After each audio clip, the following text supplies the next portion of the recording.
25 जुलाई 2025 यह तारीख जोई गांव के लिए एक काली रात साबित हुई।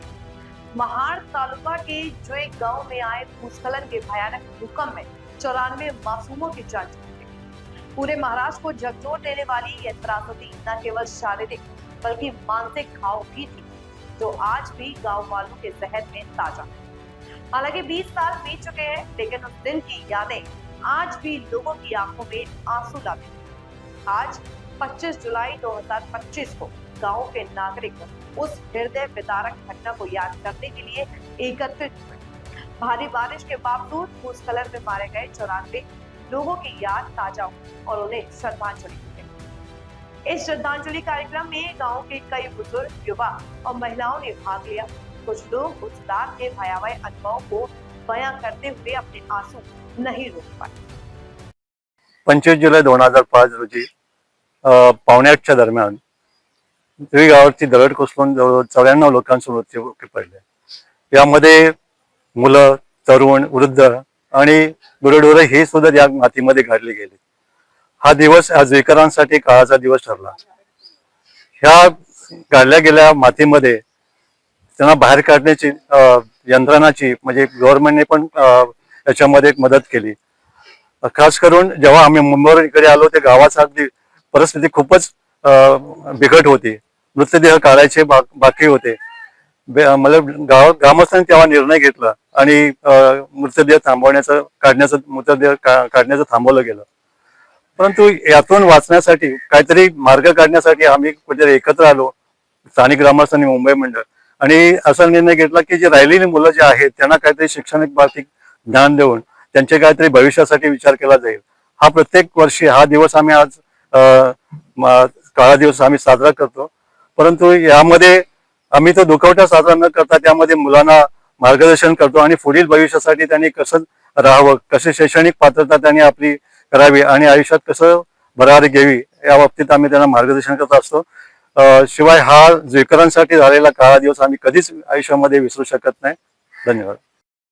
25 जुलै 2005 हे आमच्या जुईकरांसाठी एक काळरात्र ठरली आणि या काळरात्री भयानक असं साधारणतः 7:45च्या दरम्यान एक दरड कोसळली। दरड कोसळून या ठिकाणी 66 घरं आणि 94 लोक गाडली गेली आणि त्याचा 20वा स्मृती दिन साजरा करत आहोत आणि त्यानिमित्तानं सर्व मुंबईकर ग्रामस्थ या ठिकाणी आलेले आहेत।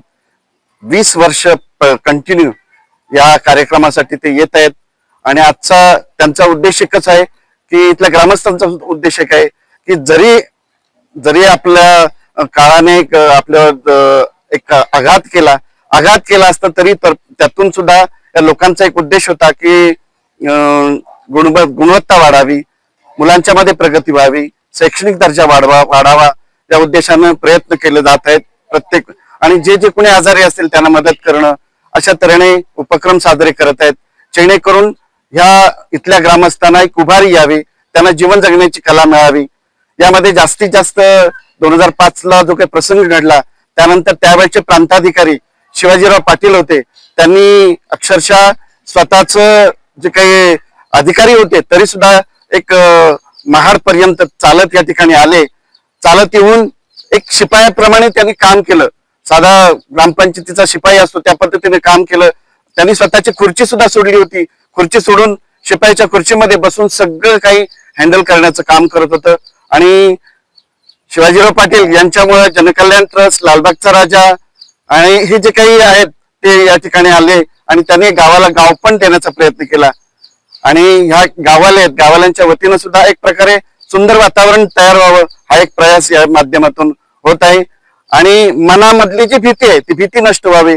आज आम्ही पाहतो 20 वर्ष झाले मुंबईकर कंटिन्यू येत आहेत, त्यामध्ये कुठल्याही प्रकारचा त्यांना त्रास होत नाही। अर्थात ह्या 94 लोकांची सुद्धा कृपा आहे, आशीर्वाद आहे, ईश्वराचे आशीर्वाद आहे आणि या माध्यमातून एक प्रकारे सुंदर जीवन जगता यावं हाच एक धडा आम्हाला शिकता यावा आणि अशी काय आपत्ती येतील त्याला तोंड देण्याची आपल्याला एक सवय लागावी आणि या 94 लोकांना एक प्रकारे गावातील जे काही वरिष्ठ होते त्या दरम्यान काम करणारे ते सुद्धा आमच्यामधून निघून